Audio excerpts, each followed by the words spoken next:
নমস্কার বন্ধুরা, রানিস কিচেনে আপনাদের স্বাগত। আজকে খুব সুন্দর একটা রেসিপি নিয়ে এসেছি আপনাদের জন্য। ইলিশ মাছের মাথা দিয়ে একটা ঘন্ট। তো কি করছি, ঘন্টটা কি দিয়ে করছি? বেগুন, আলু, কুমড়ো এগুলো দিয়েই ঘন্টটা করব। তো দেখতে থাকুন, রেসিপিটা কেমন লাগছে অবশ্যই জানাবেন। নতুন বন্ধু থাকলে চ্যানেলটা সাবস্ক্রাইব করে পাশে থাকবেন। তো প্রথমে মাছের মাথাগুলো আমি নুন হলুদ মাখিয়ে একটু ভেজে নিলাম, ভেজে তুলে রাখলাম। এবার সেই কড়াইতে আর তেল দেওয়ার প্রয়োজন নেই। আমি ফোড়নে দিলাম একটা তেজপাতা, কাঁচা লঙ্কা আর কয়েকটা দানা মেথি।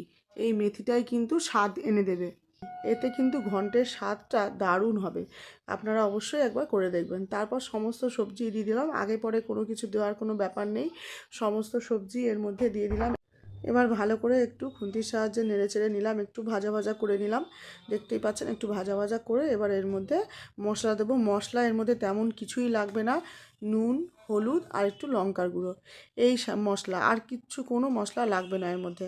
এবার ভালো করে সমস্ত কিছু মিশিয়ে নেব, মিশিয়ে মাথাটা এর মধ্যে দিয়ে দেবো, দিয়ে একটু জাস্ট 1-2 মিনিটের জন্য ঢাকা দেবো, নরম হওয়ার জন্য। সব কিছু নরম হয়ে গেলে কিন্তু মাথাটা মেশাতে সুবিধা হবে। তারপর খুন্তির সাহায্যে মাথাটাকে ভালো করে মিশিয়ে দিতে হবে, এবং অবশ্যই এটা কিন্তু মিষ্টি মিষ্টি হয়, একটু মিষ্টি দিতে হবে। দিয়ে এবার পুরো শুকনো শুকনো হয়ে আসলেই কিন্তু আমাদের এই ঘন্ট একদম রেডি।